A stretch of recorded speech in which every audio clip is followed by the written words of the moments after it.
os voy con una pequeñito reflexión. Bueno, es un salmo, el Salmo 100, que dice: Cantad alegres a Dios, habitantes de toda la tierra. Servid a Jehová con alegría. Venid ante su presencia con regocijo. Reconoced que Jehová es Dios. Él nos hizo y no nosotros a nosotros mismos. Pueblo suyo somos y ovejas de su prado. Entrad por sus puertas con acción de gracias, por sus atrios con alabanza. Alabadle, bendecid su nombre, porque Jehová es bueno y para siempre su misericordia y su verdad por todas las generaciones. Bueno, pues todo lo dice claro, ¿no? Hoy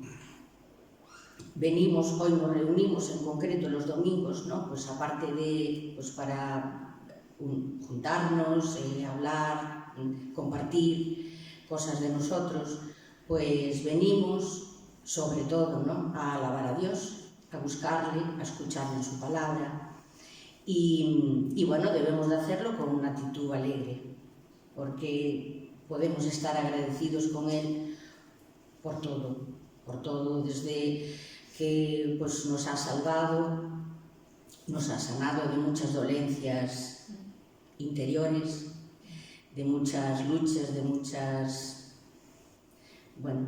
muchos males. Y promete, ¿no? Debemos de estar contentos, agradecerle, alabarle, porque Él promete estar con nosotros, de hecho está con nosotros. ¿Por qué? Debemos de alabarle porque Él está en medio de la alabanza de su pueblo y debemos de hacerlo con alegría, con gratitud porque pone a reconocer que Jehová es Dios, Él nos hizo y no a nosotros mismos. Pueblo suyo somos y ovejas de su prado. Porque efectivamente sí, nosotros venimos de unos padres, ¿no? Pero estamos aquí, es verdad, venimos, el Señor usó a nuestros padres, ¿no? Para que estemos aquí, pero si estamos aquí es porque Él ha querido. Y bueno, pues debemos de dar gracias, ¿no? Y después, bueno, pues eso, nada, alabarle y pues con gratitud, con alegría y pues disfrutando con Él, ¿no? Que Él se goce de vernos alegres, porque el Espíritu en nosotros, si nos rendimos a Él, el Espíritu lo que busca es pues exaltar a Jesús y a Dios Padre, ¿no? Entonces pues dejémonos, ¿no? Dejémonos llevar por el Espíritu Santo y alabarle con alegría y gratitud. Bueno, quería orar y después pues tener un momentito de reflexión, ¿no? Para que por medio del Espíritu efectivamente podamos conectarnos, ¿no? Con Dios Padre y con Jesucristo, para que la alabanza y todo lo que se haga aquí pues sea para gloria, ¿no? De ellos. Y bueno, gracias Padre, gracias por la vida, Señor, gracias por todos los que estamos aquí, Señor. Queremos, Señor, buscarte de todo corazón, queremos agradecerte por todo lo que nos has dado, lo que nos das y lo que nos darás, Señor. Nos has prometido la vida eterna y queremos ser agradecidos, Señor. Queremos vivir en tu alegría, Señor, porque tú eres un Dios alegre, Señor, que te gusta, Señor, la rectitud, pero eres amoroso, eres apacible. Te gusta que tus hijos, Señor, estemos alegres y nos alegremos sobre todo en ti, Señor, porque tú eres merecedor de alabanza, de gloria y de todo lo bueno que te podamos dar, Señor, que es bien poco, pero en esta mañana, Señor, queremos alabarte con todo nuestro corazón. Ayúdanos, Señor, a hacerlo. Que todas esas cosas que a veces impiden, Señor, que podamos estar tranquilos ante tu presencia, Señor Jesús, que tú puedas, Señor, sacarlos, Señor, que todas esas voces, todas esas angustias que a veces tenemos, que se callen, Señor, en esta mañana, para que te busquemos de todo corazón, Señor, y poder recibir de ti, Señor, la bendición que solo de ti puede venir. En el nombre de Jesús. Amén. Amén.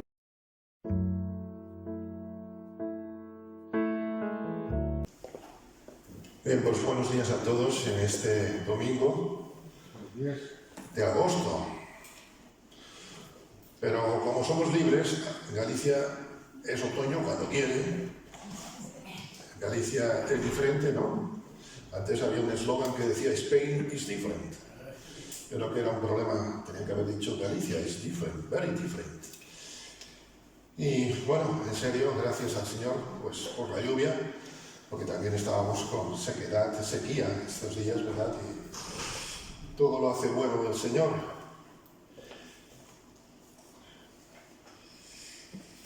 Quisiera que esta mañana hablar un poco de la historia y de sobre todo una enseñanza, ver a Cristo, obviamente, la historia de un personaje que quizá no tocamos mucho, pero que forma parte de la revelación de Dios y que tuvo un ministerio no solamente eficaz, sino que perdura, porque prueba de ello es que hoy podemos leerlo. Me refiero a Ezequiel, el profeta Ezequiel. Es muy interesante, los nombres bíblicos siempre tienen un significado. Es muy curioso, ¿verdad?, de analizar a veces los nombres de la Escritura. El nombre de Ezequiel significa el Señor fortalece, pero el tiempo verbal, las traducciones siempre sabemos que son limitadas, realmente es el Señor me está fortaleciendo, el Señor me ha fortalecido y el Señor me fortalecerá. A veces en una escueta traducción podemos encontrar solo el Señor me fortalecerá, pero es el Señor me está fortaleciendo y nunca dejará de fortalecerme. Y en este sentido, queridos hermanos, ojalá cada uno podamos ser un Ezequiel en nuestra experiencia con el Señor. Porque eso significa que no dependemos de nuestras fuerzas, sino dependemos de las fuerzas de Dios. El apóstol Pablo, siglos más tarde, diría a los corintios, cuando soy débil, entonces soy fuerte. Juan diría eso mismo, en otras palabras, es necesario que Él crezca y que yo mengue. El Señor solamente nos va a fortalecer cuando reconocemos nuestra debilidad. Y cantábamos hace un instante, te necesito a ti como agua en el desierto. Una cosa es querer beber agua y otra cosa es estar desesperados por el agua. Porque yo tengo un botellín de agua aquí, pero ahora no lo quiero beber. Si tuviera necesidad ya no me plantearía si quiero o no quiero. Y a veces nos planteamos en las cosas espirituales, ¿me apetece o no me apetece? Cuando deberíamos decir, ¿lo necesito o no lo necesito? Y el agua, como el agua del Espíritu Santo, es vital para nuestras vidas. Ezequiel fue un sacerdote, parte de profeta, que fue llevado como esclavo a Babilonia en el año 597 a.C., en la primera tanda, en la primera remesa, por así decir, de esclavos que el rey de Babilonia llevó. Llevaba ya 5 años en Babilonia cuando Jerusalén es arrasada. Y precisamente parte de sus profecías tienen que ver con esos 5 años, y otras, el resto tiene que ver sobre todo también con los 20 años o los 25 años posteriores. Se calcula que el trabajo, el ministerio de Ezequiel, pues abarca unos 25 años. Los exiliados de Jerusalén fueron repartidos en distintas áreas de Babilonia, en distintas colonias, en distintos asentamientos, y tenían una cierta organización, se les permitió cierta autonomía e incluso cierta, digamos, libertad religiosa, libertad para adorar a Dios. Ezequiel estaba en una ciudad llamada, que no confundamos con la de Israel, la ciudad de Tel Aviv, con B, que no es la misma que la de Israel hoy en día, y estaba muy cerca del río Quebar, y este es un río que una y otra vez aparece en el libro del profeta. Pero cuando uno recibe palabra del Señor, como diría el Señor a Jeremías, pelearán contra ti, a veces uno recibe resistencia, recibe oposición, porque los que primeros, repito, estaban en la primera remesa de esclavos que fueron llevados, de cautivos, queremos, que fueron llevados, muchos pensaban en volver enseguida. Esto se termina pronto, pronto volveremos a nuestra tierra, ¿verdad? Que pasaron 70 años. Tenían una esperanza ilusoria. Es más fácil hacer creer ilusiones a la gente que contarles la realidad. Es más, si quieres tener amigos fáciles, cuéntales ilusorias, cuestiones ilusas, cuéntales ilusiones. Pero si quieres realmente tener amigos de verdad, cuenta la palabra de Dios. Qué fácil es a veces desde los púlpitos contar ilusiones en vez de contar la palabra de Dios. Y esto es algo que un servidor, por lo menos, y me consta que los que hacéis uso también de esta plataforma os lo planteáis. Que no sea nuestra palabra para agradar, sino que sea la palabra de Dios para que le agrade a Él. Y es difícil a veces sentir la fortaleza del Señor cuando todos alrededor te van cortando las patas de la silla. La misión de Ezequiel, en definitiva, fue una misión dura, fue una misión arriesgada, y fue una misión que no solamente fue dura y arriesgada, sino que él tuvo que sufrirla en propia carne, en su propia familia. Os llevo al capítulo 24, que simplemente como idea introductoria de lo que estoy queriendo decir. Leo en el capítulo 24 de este libro del profeta Ezequiel. Ezequiel 24, versículo 15. Fijaros si son palabras duras estas las que tiene que vivir Ezequiel en propia carne. Porque, hermanos, lo que va a impactar en los demás no es nuestras palabras, sino nuestro ejemplo. Y fijaros lo que os digo, vino a mí, espero que me atendáis, vino a mí palabra del Señor diciendo: Hijo de hombre, he aquí yo te quito de golpe el deleite de tus ojos. A su esposa. No endeches, ni llores, ni corran tus lágrimas, reprime el suspirar, etcétera, etcétera. No hagas luto de mortuorios, ata tu turbante sobre ti y pon tus zapatos en tus pies y no te cubras con rebozo ni comas pan del dotado. Es duro este mensaje. Pensad que os lo dice el Señor a uno de vosotros: voy a quitarte el deleite de tus ojos. Me recuerda en cierto modo a Job, que salvo la esposa le quitó todo el deleite de sus ojos. Pero le dice, recordáis que en todo no maldijo Jehová a Dios. Además Job dice: sea el nombre del Señor bendito. Hermanos, yo no sé vosotros, yo pido la fe de Job, para cuando el Señor me quita las cosas que me deleitan, decir que sea el nombre del Señor bendito. Ezequiel, el Señor fortalece incluso cuando nos quita lo más apreciado. Y fijaros, yo te quito el deleite de tus ojos. Más adelante, cuando dice, está ya profetizando, versículo 23, 24, 25, dice el versículo 24, fijaros, palabras duras, Ezequiel, pues os será por señal, según todas las cosas que él hizo, haréis. Cuando esto ocurra, entonces sabréis que yo soy el Señor, Jehová el Señor. Versículo 25. Y tú, hijo de hombre, el día que yo arrebate a ellos su fortaleza, el gozo de su gloria, el deleite de sus ojos y el anhelo de sus almas y también sus hijos, ese día vendrá a ti uno que haya escapado para traer las noticias. Fijaros, qué difícil es predicar con nuestro ejemplo, no sé. ¿Sabes? Oramos muchas veces, Señor, que seamos ejemplo a los demás. Pero cuidado, hermanos, porque me temo que a veces no sabemos lo que estamos pidiendo al Señor. Yo he hecho oraciones, y creo que en parte que estemos la responsabilidad hoy en día que debe a eso, he hecho oraciones al Señor sin saber lo que estaba pidiendo, y el Señor ha contestado. ¿Sabes? Dios quiere que prediquemos lo que vivimos. Un querido hermano decía hace años en una predicación: no podemos predicar menos de lo que vivimos, ni predicar más, o sea, no podemos predicar más de lo que vivimos, ni menos, ni vivir menos de lo que predicamos. Esto es difícil. En este mundo de tantos influencers, aunque ahora parece que van en capa caída, ser una influencia para los demás no es una cuestión de seguidores, sino de seguir a Cristo.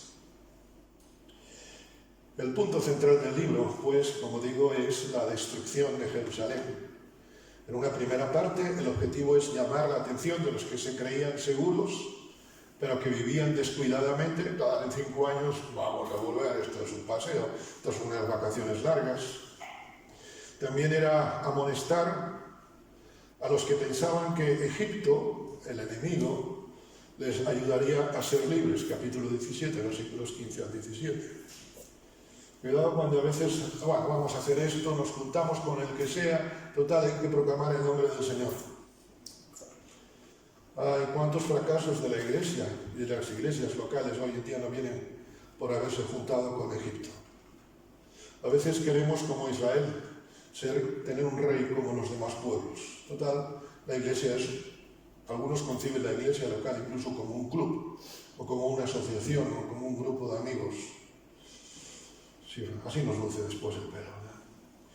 Y también en esa primera parte, Ezequiel les asegura de la destrucción del templo y de la ciudad, como hemos visto que serían inevitables. En la segunda parte del libro encontramos que el mensaje cambia, y es un mensaje que vamos a ver precisamente en esta mañana, es consolar a los desterrados con promesas de futura liberación. Y eso sucedería en el momento en que Dios estimase oportuno. Durante el ministerio de Ezequiel, tuvo una influencia tremenda en la visita que los mismos ancianos del pueblo le hacían para interrogarle acerca de los mensajes que Dios le había enviado. Hay distintas citas, si queréis después os las paso. Y esto para mí, antes de entrar ya de lleno, me gustaría que fuera un ejemplo también para tu vida, para la mía, que los demás puedan acudir a nosotros para encontrar a Dios. Yo no sé si esto os ha pasado alguna vez. Yo me he encontrado a personas que te dicen: por favor, ya que tú tienes conexión con Dios, algunos me han dicho, sí, es bueno orar unos por otros, pero no te fíes de lo de los demás. ¿Eres tú un faro en la oscuridad? ¿Eres tú una luz en la oscuridad? No se trata de que yo me crea un faro en la oscuridad, sino que los demás vean la luz.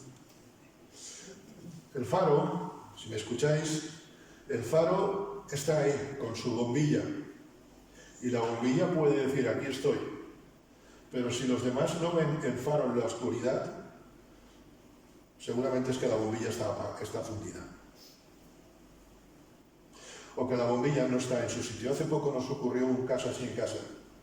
Pensábamos de una bombilla que estaba fundida, y fuimos a poner el recambio y aquello no funcionaba. Dijimos: otra que está fundida. Entonces tuvo que venir un especialista y nos dijo: no, la bombilla está bien, lo que no está es en su posición. A veces los cristianos nos ocurre eso. ¿Estamos salvos? Sí, pero no estamos en la posición que Dios nos llama para ser luz.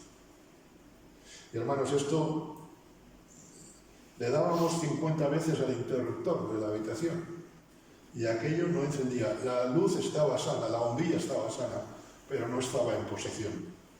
A veces no alumbramos, no porque no conozcamos a Dios, sino porque no estamos en posición con Él. Estamos más en posición de nuestro pasado, de lo que pensamos, de lo que imaginamos, de lo que nos han hecho, etcétera, etcétera, etcétera. Dicho todo esto, quisiera pensar precisamente en que Dios, ese Dios de pactos que cantábamos hace unos minutos, ese Dios que es nuestra agua en el camino, también es un Dios que tiene esperanza para nosotros. Os llevo al capítulo 34. Vamos a ver un pasaje un poquitín extenso para lo habitual, pero vamos a leer un pasaje que ya veréis, es duro lo que vamos a leer, pero veréis que es un mensaje también lleno de esperanza. Leo Ezequiel 34:1. Vino a mí palabra del Señor diciendo: Hijo de hombre, profetiza, y fijaros, estas palabras ya tienen su enjundia, profetiza contra los pastores ¿de dónde? De Israel. Nosotros hoy somos pueblo de Dios por su misericordia. Profetiza y di a los pastores: así ha dicho Jehová el Señor, hay de los pastores de Israel que se apacientan a sí mismos.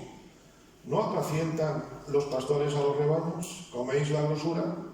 Y os vestís de lana, y la engordada degolláis, pero no apacentáis a las ovejas, no fortalecisteis las débiles, ni curasteis la enferma, no vendasteis la perniquebrada, ni volvisteis al redil la descarriada, ni buscasteis la perdida, sino que os habéis enseñoreado de ellas con dureza y con violencia, y andan errantes por falta de pastor, andan errantes por falta de pastor y son presa de todas las fieras del campo y se han dispersado.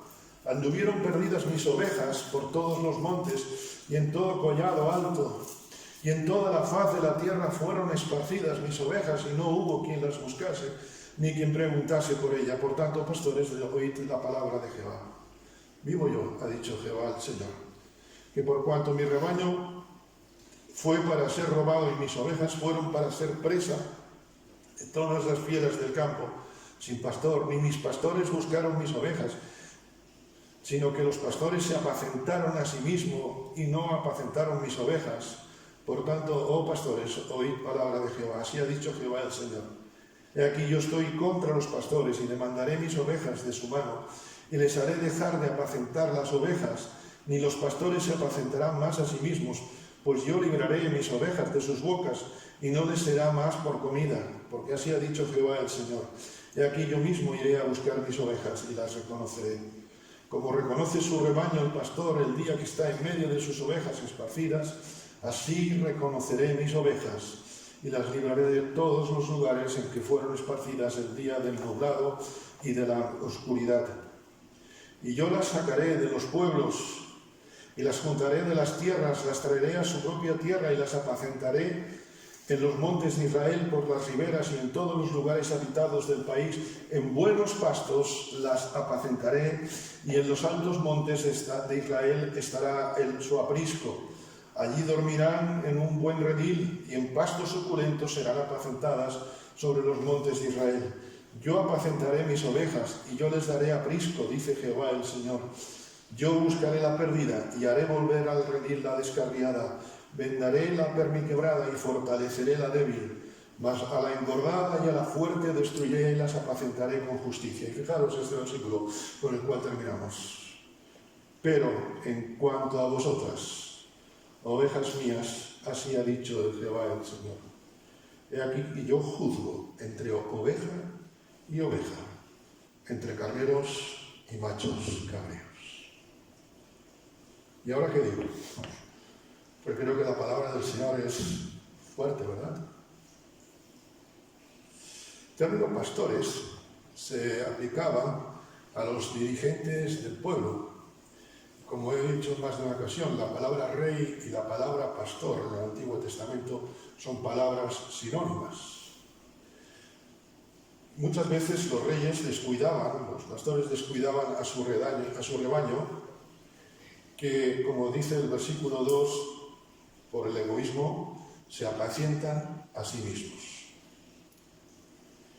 Claro, esta mañana puedes decir, esto está muy bien para los pastores, para los dirigentes, pero no os olvidéis que cada uno de nosotros es pastor, en cierto sentido, para guiar a otros a Cristo. Dios nos ha puesto para ir a buscar a los perdidos.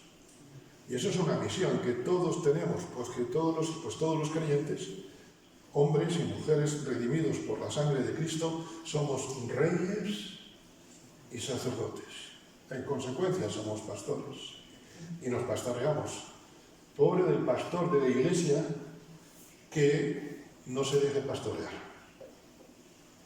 Pobre de aquel que no se deje pastorear. Todos necesitamos ser pastoreados y guiar a los demás. Cuando perdemos de vista el norte de nuestra misión en la tierra, Dios no nos deja vivir para que vengamos a la iglesia el domingo. Dios nos deja vivir para que seamos pastores que guían a los que están descarriados toda la semana, hermanos. Si venimos un domingo, miel sobre hojuelas. Y es parte de nuestra responsabilidad cristiana, ¿verdad? Pero cuidado. Porque cuando perdemos de vista esta realidad, nos hacemos daño a nosotros mismos, dañamos a los demás, perjudicamos la propiedad de Dios. ¿Recordáis? Somos mayordomos de las cosas de Dios. Y cada uno de los que estamos aquí, cada uno de los creyentes, un día daremos cuenta a Dios de nuestra mayordomía. He conocido personas que dicen, yo quiero ser como fulanito de tal, porque han visto un testimonio. Pero también, desgraciadamente, recuerdo una vez en una empresa en la que estuve hace muchos años en Madrid, que me escogieron y a los 2 o 3 días, pues, en una conversación surgió el tema de la fe. Y uno de los jefes me dijo, si yo llego a saber que tú eres evangélico, no te admito. Claro, tú cuando una cosa así, tú dices, este es un inquisidor. Dices que he tenido a 2 o 3 evangélicos aquí y todos me han salido muy ranas, incluso alguno me ha robado. Yo no sabía si estaba en una empresa o estaba en una casa de espías, porque de luego me tendrían que estar espiando. Cuidado por cómo nosotros pastoreamos a los demás. Dice el versículo 14, en buenos pastos los apacentaré, en los altos montes, y allí dormirán, ¿verdad? Allí estarán en suculentos pastos, serán apacentados sobre los montes de Israel. Versículo 12, las ovejas perdidas, las ovejas esparcidas. Hemos leído en el 4, la oveja enferma, la oveja perniquebrada, la oveja descarriada, la oveja perdida, la oveja sufriente, perdidos. Una persona perdida es una persona que no está en el camino, aunque debería estar encaminada. ¿No os ha pasado esto alguna vez? Que habéis estado buscando, no sé, yendo a un sitio y os habéis perdido y estabais seguros de que estabais en el camino correcto. ¿Sí o no? O a lo mejor el bicho raro aquí soy yo esta mañana, no lo sé. Pero espiritualmente nos puede pasar esto, hermanos. Que creemos que estamos en el camino de Dios y lo que estamos es en el camino de yo, no en el camino de Él. ¿Cuántas personas hay en este mundo que creen que tienen su vida orientada? Como le pasó al joven rico, ¿recordáis? Él pensó que tenía la vida orientada totalmente. Era un triunfador en los negocios, seguramente en Wall Street tendría acciones, pero estaba totalmente desorientado. A lo mejor que pensamos que porque llevamos años en el Evangelio estamos orientados. Hermanos, si algo hace una oveja es que una oveja o es guiada o se descarría enseguida, está perdida. Y yo sé que la mano de Dios me cuida, pero cuidado si no me dejo guiar por Él. Hay cristianos que conocen mucha Biblia, pero están muy perdidos, porque no viven pastoreados por Cristo. Una persona descarriada, como nos dice la Escritura, versículo 16, yo buscaré la perdida. A los perdidos hay que ir a buscarlos. Y a la descarriada puede parecer lo mismo. Pero la descarriada es la que sabe que está perdida y encima sigue en ello. Como la película, Don R. Un descarriado es alguien que se salió del camino. Puedes estar perdido buscando un camino, pero un descarriado es alguien que un día dice, no me interesa este camino. ¿Recordáis que los cristianos se nos conocía en los primeros tiempos? El libro de Hechos así lo reconoce, como la gente del camino. ¿Cómo te reconocen a ti tus vecinos, tu familia? Seguro que todos en la familia tenemos dificultades, ¿verdad? Pero ¿cómo me reconocen? ¿Por un fanático? ¿Por un descarriado?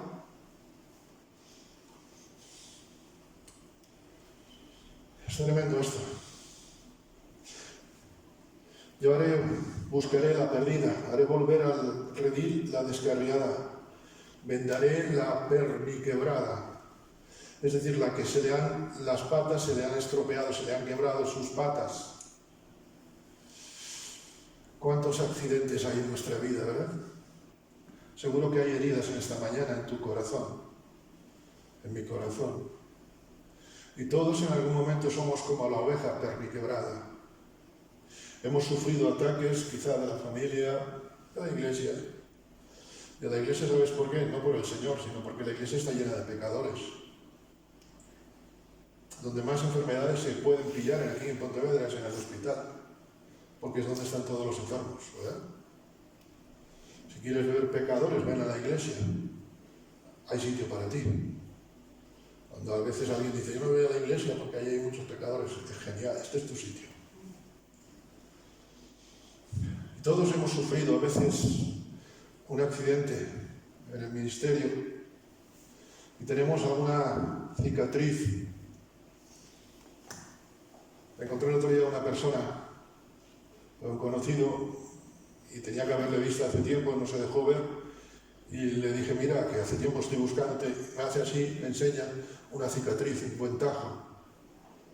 Dice, es que me han operado. Todos a veces en el ministerio, en el servicio al Señor, el ministerio, estoy pensando en cualquier ministerio, es poner en acción nuestros dones, los demás es tontería. Todos a veces tenemos cicatrices, pero el Señor nos venda. Y esto está diciendo Ezequiel a un pueblo que está en medio de una situación de esclavitud.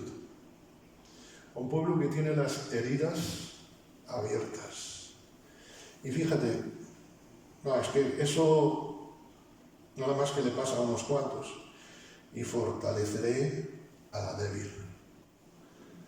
¿Recordáis el nombre de Ezequiel? Ezequiel, el Señor me fortalece. Ezequiel está diciendo, esto lo conozco yo.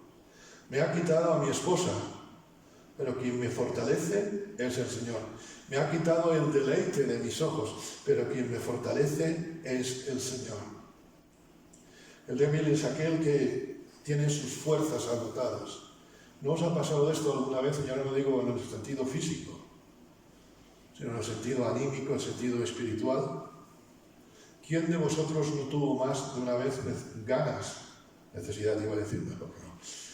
¿Quién no tuvo alguna vez ganas, incluso casi la decisión de abandonar y decir, no puedo más? ¿No os ha pasado nunca?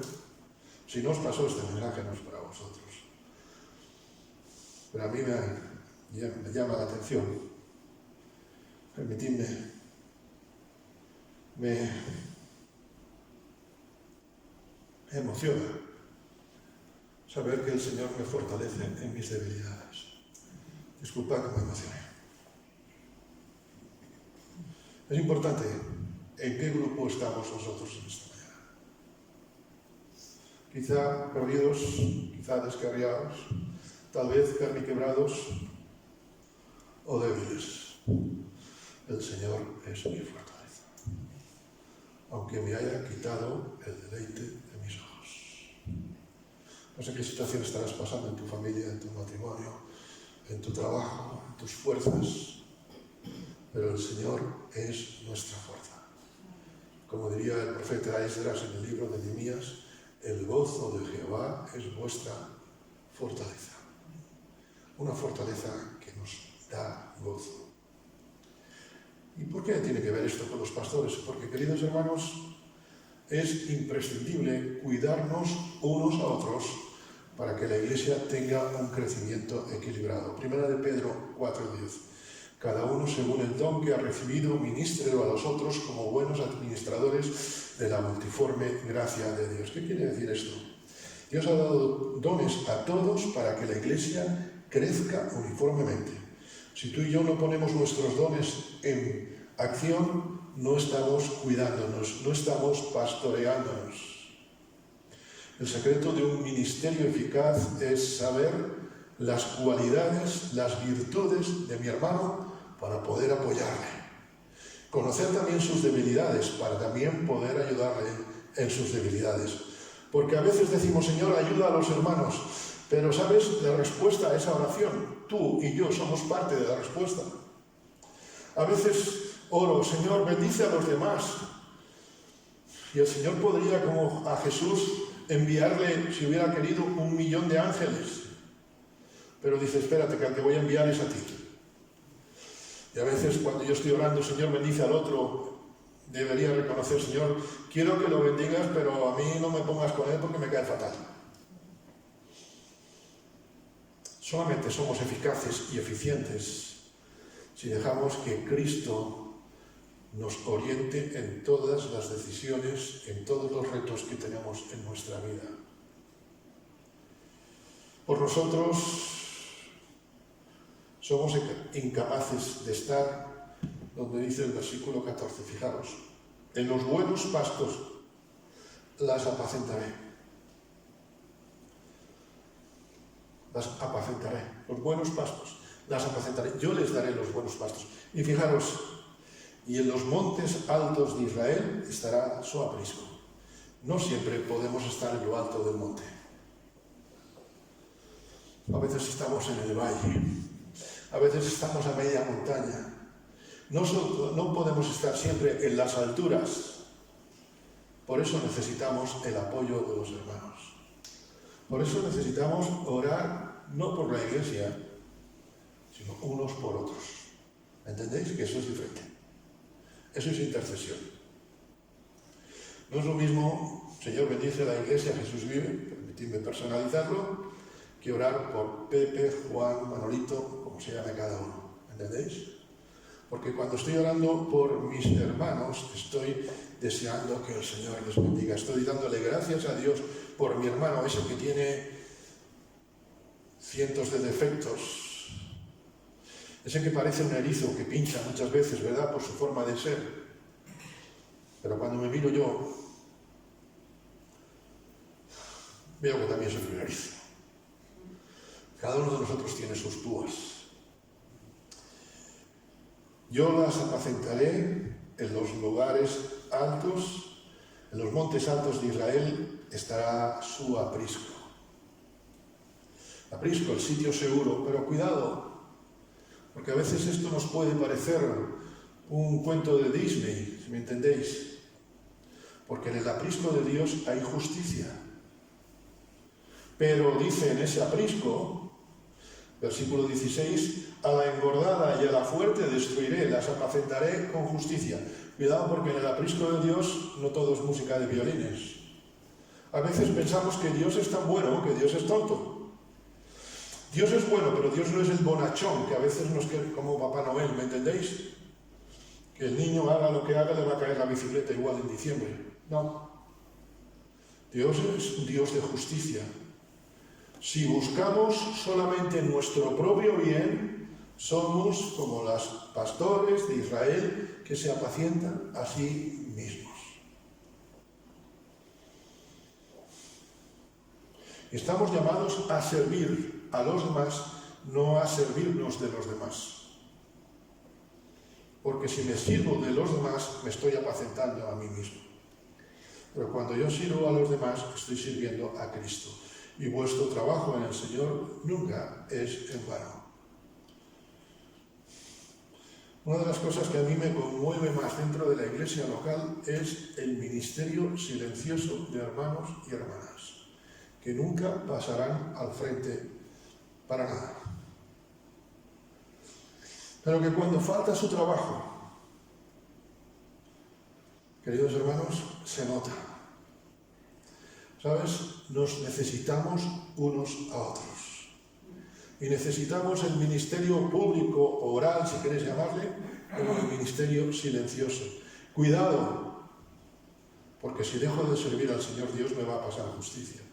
Dice, las apacentaré con justicia, pero en cuanto a vosotras, ovejas mías, así ha dicho Jehová el Señor, y aquí yo juzgo entre oveja y oveja, entre carneros y machos cabríos. Dios juzga entre carneros y machos cabríos.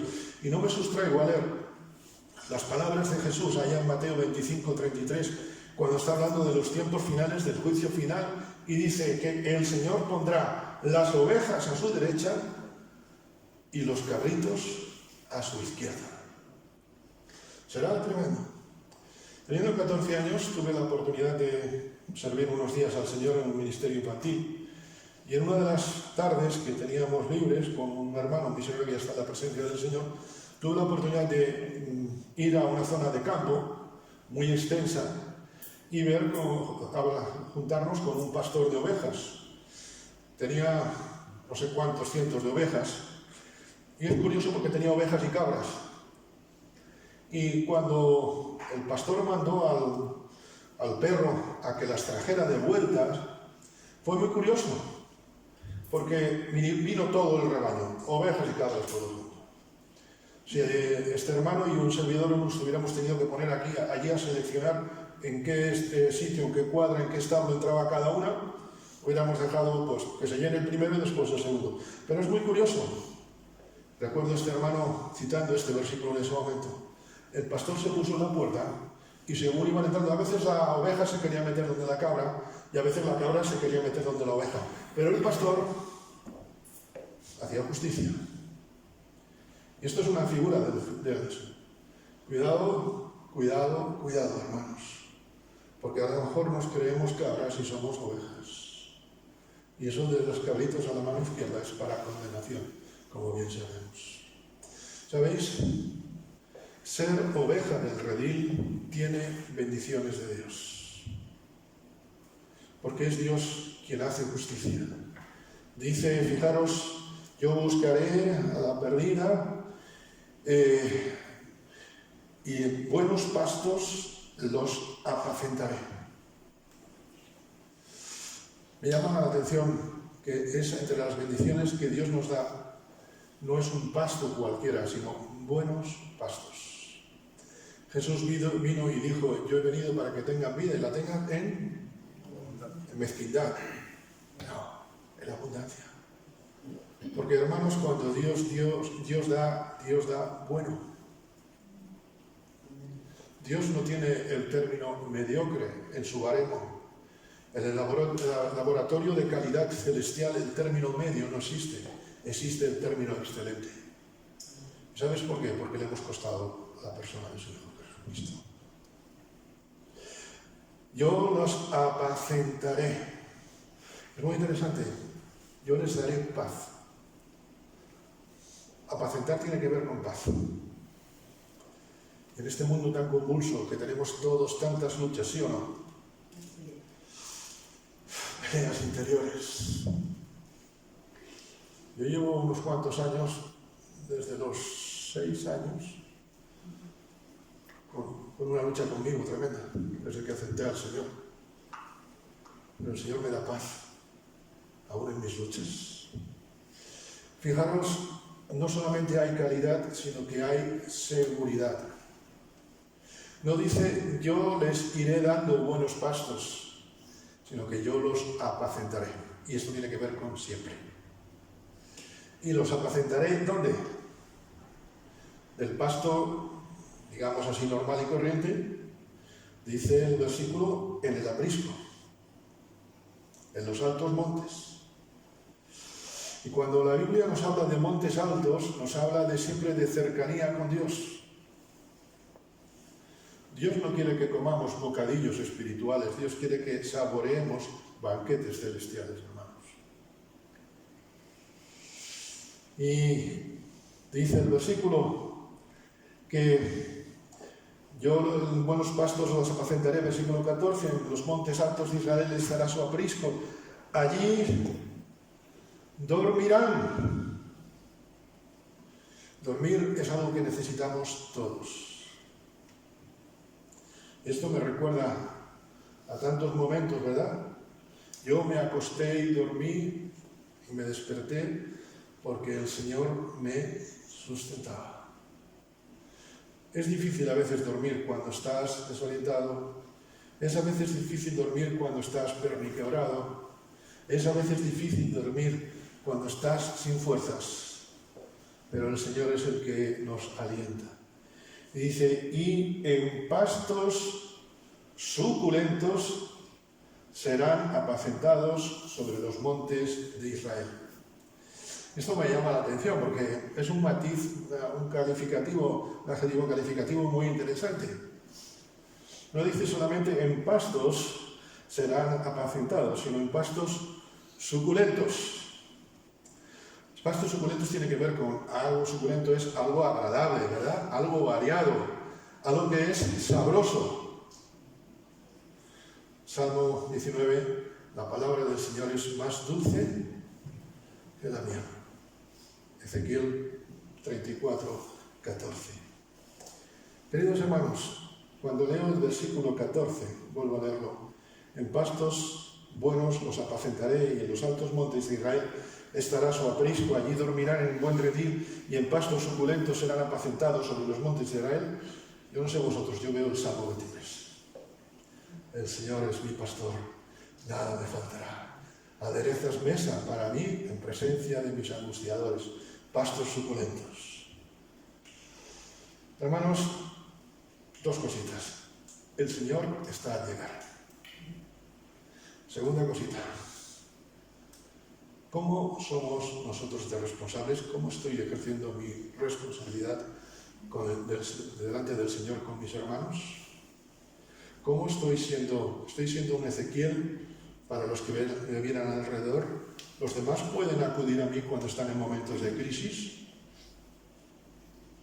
Vengo a ti hoy, Señor, a rendir mi corazón. Quiero más de ti. Toma mi necesidad. Dame tu preciosa paz. Quiero más de ti. Dame más de ti. Bendito Señor. Amén.